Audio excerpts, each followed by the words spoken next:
Welcome to vTalkInsight Allocators Lens Daily for January 1st, 2026. We close out an extraordinary year where equities, bonds, gold, and even natural gas all moved sharply, yet the volatility index still sits in the mid-teens. For allocators, this mix of strong returns, rich valuations, and rising political and geopolitical risk makes the starting point for 2026 especially important. Let's begin with equities, where artificial intelligence and global breadth remain at the center of the story. In equities, the backdrop into the new year is one of remarkable resilience. U.S. markets logged more than 50 record closes in 2025, and the main global index is on track for its strongest annual gain in 6 years. That strength was broad-based, spanning both developed and emerging markets, with balanced portfolios also delivering double-digit returns. A 17% rise in the S&P came alongside even stronger performance from select defensive sectors and international markets such as Germany and Spain, which in some cases matched or beat the much-discussed mega-cap leaders. The late December pullback and the absence of a classic year-end rally came on thin liquidity, with volatility still below 15, and are widely framed as noise rather than a break in trend. The question now is not whether the bull market exists, but how durable it is as the cycle matures.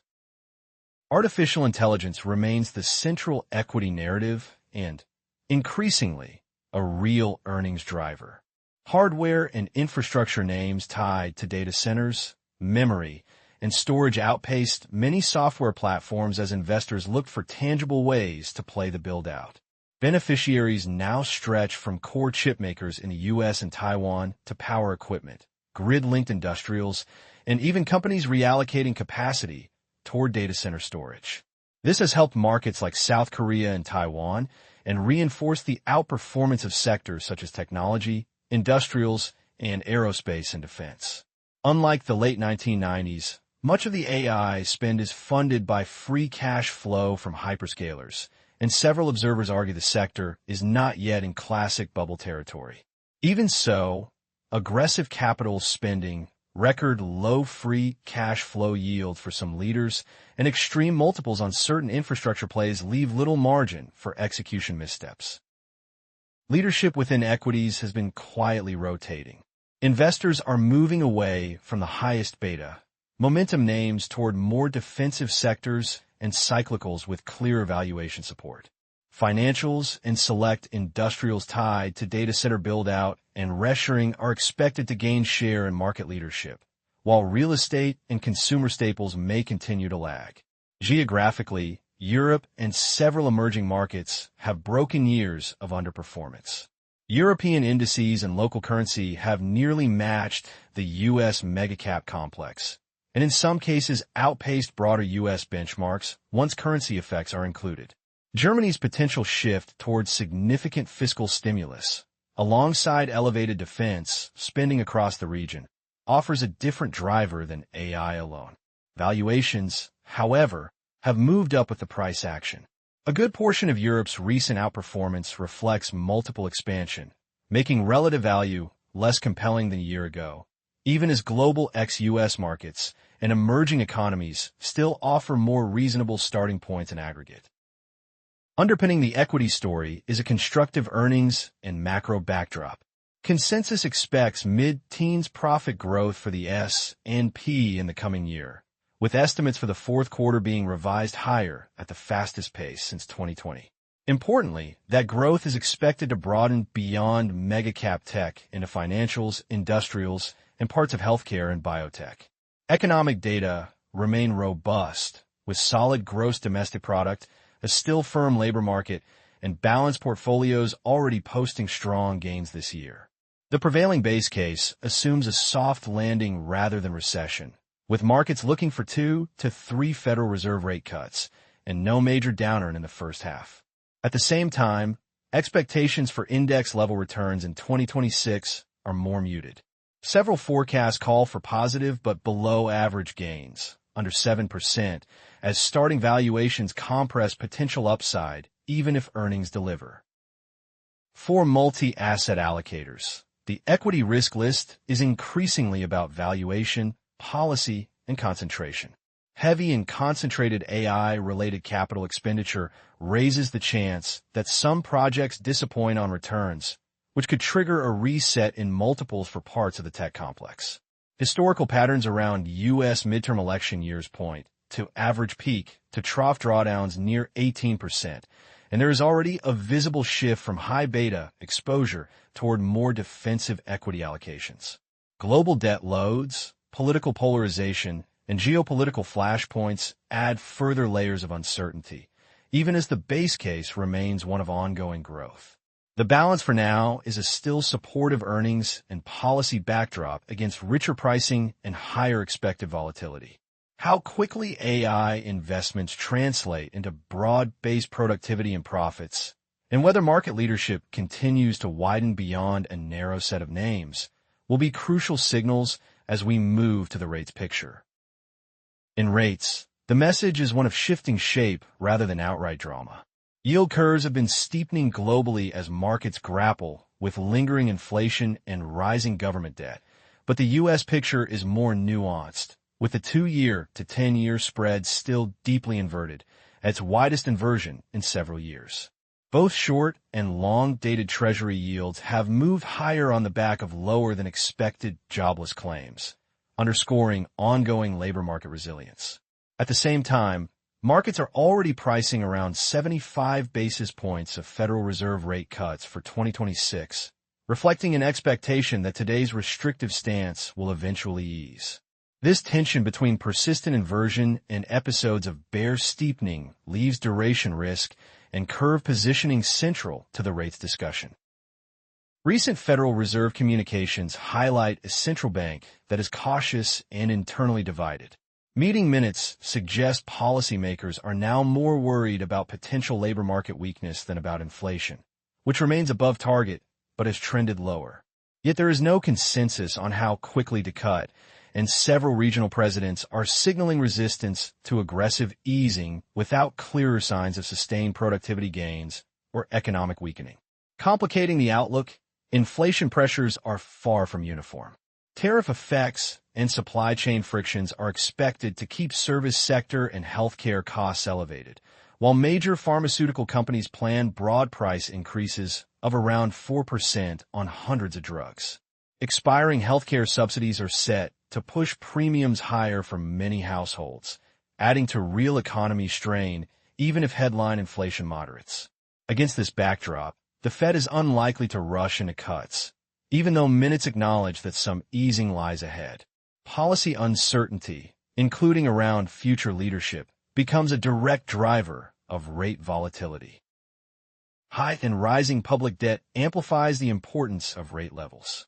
Several large economies have limited fiscal room, and concerns about payment security are already nudging some foreign investors to reconsider Treasury holdings. That backdrop raises the risk of higher term premia, particularly at the long end of the curve. In the real economy, housing sits at the intersection of these forces. Falling mortgage rates and improved affordability have sparked a modest recovery in U.S. home sales, but transactions remain roughly 30% below pre-pandemic norms, and homebuilders are carrying their largest stock of unsold homes since 2010.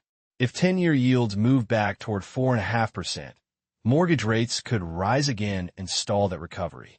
For allocators, upcoming consumer price data, benchmark revisions to employment figures, and any early moves on Fed leadership are key signposts for both the level and slope of the curve and set the stage for how credit markets behave. Credit markets in the year priced close to perfection. Investment grade and high yield spreads have tightened to multi-year lows, with high yield sitting below 3 percentage points over benchmarks. Many public high yield bonds now trade above par, leaving limited room for capital appreciation and putting the focus squarely on carry. At the same time, balance sheets remain largely healthy. A substantial share of recent issuance has gone toward refinancing existing obligations rather than funding aggressive acquisitions or outsized shareholder payouts. That refinancing wave, combined with earlier terming out of debt, has lowered near-term default risk across much of the public market.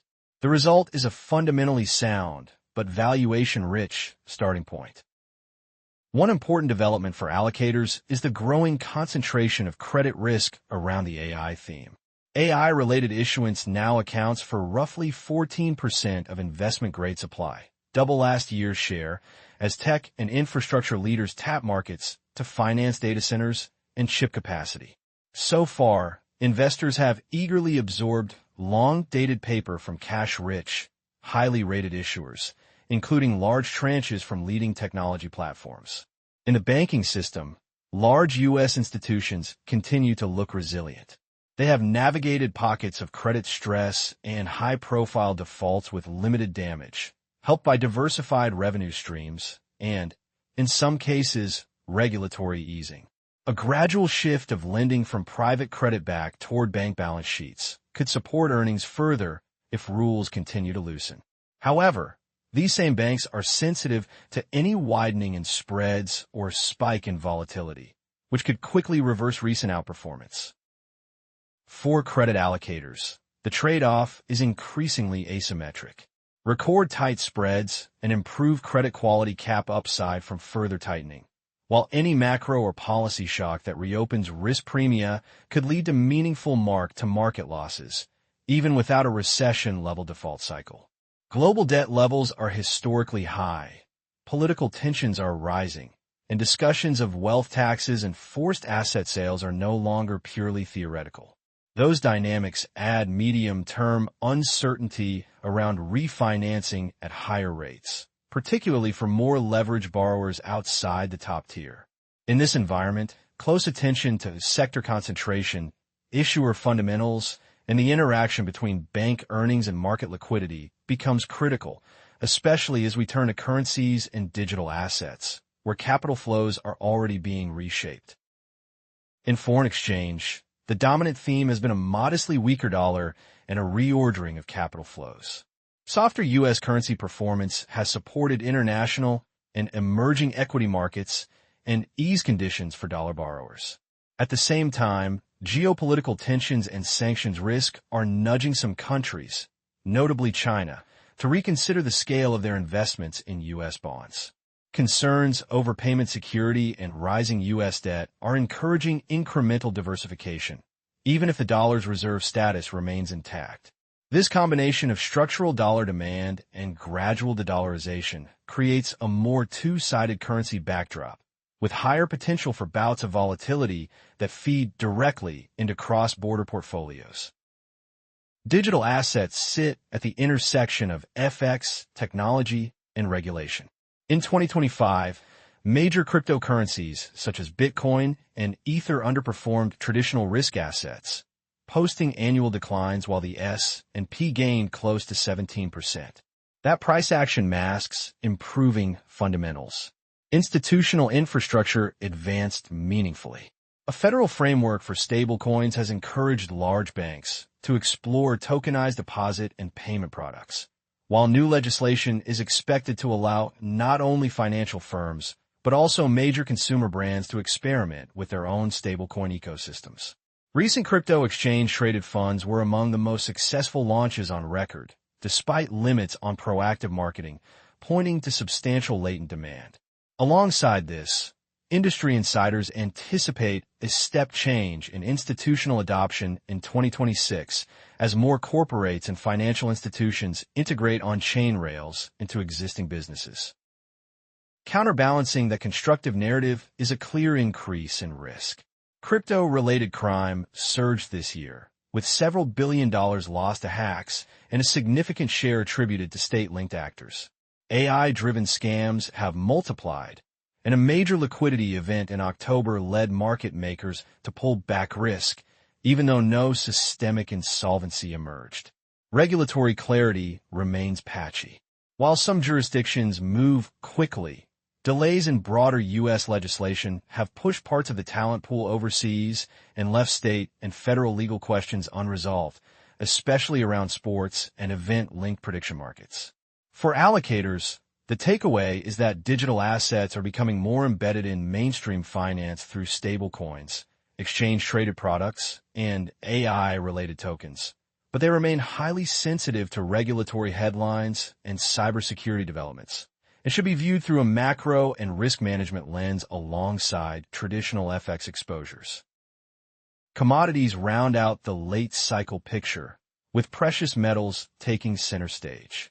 Gold and silver have just delivered their strongest annual performance since the late 1970s, helped by the fastest dollar decline in years, concerns about unsustainable sovereign debt, and demand from investors focused on preserving purchasing power. High net worth portfolios have been increasing allocations to gold and other real assets as a way to diversify against inflation, policy error, and financial repression.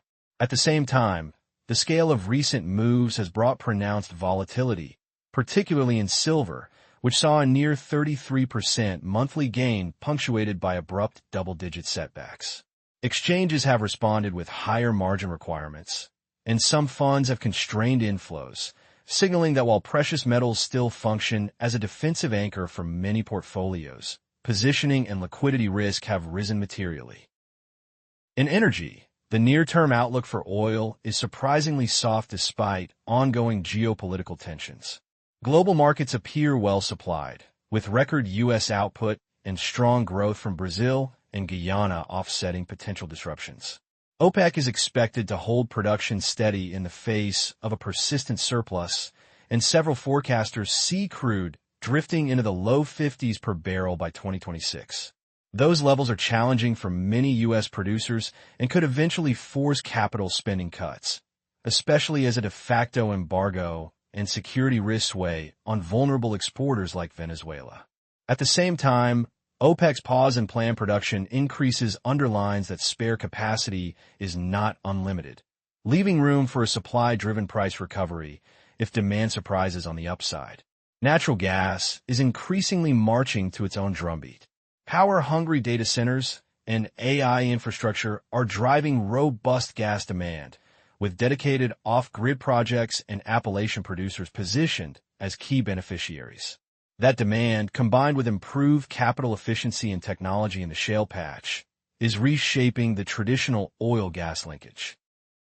Beyond energy and precious metals, geopolitics remains a critical overlay for commodities. Persistent protests and succession risk in Iran, continued attacks on Black Sea infrastructure, and uncertainty around Venezuelan supply all have the potential to disrupt flows of oil and agricultural products. China's energy mix adds another dimension. Rapid adoption of electric vehicles and renewables has slowed its oil demand growth, but overall energy consumption is still rising, and coal use is yet to peak. That combination keeps medium-term demand for a range of commodities, from gas to metals, on a firm footing. For allocators, commodities now serve simultaneously as an inflation hedge, a barometer of global growth, and a transmission channel for political stress. Monitoring how gold, oil, and natural gas respond to shifts in policy, AI infrastructure build-out, and geopolitical flare-ups will be essential to understanding cross-asset risk in the year ahead.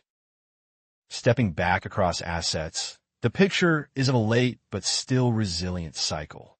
Equities are powered by AI, strong earnings, and improving global breadth, yet face richer valuations and an election-heavy calendar. Rates reflect a tug-of-war between sticky services inflation, immense public debt, and markets already leaning toward future Fed cuts. Credit sits in the middle, with spreads at multi-year tights and fundamentals still solid, but with growing concentration around large tech and AI issuance. Currencies and digital assets show a world edging toward more diversified reserves and on-chain payment systems, even as cyber and regulatory risks remain elevated. Commodities, from gold and silver to oil and gas, express both the search for safety and the real economy stresses of the energy transition and geopolitical tension. For allocators, the key watch points are whether AI spending converts into broad-based profits, how quickly the Fed moves from talk to action, and where any widening in credit or FX spreads first appears. This video is for information only and is not investment advice. Visit and subscribe to vTalkInsight.com for latest interactive market insights.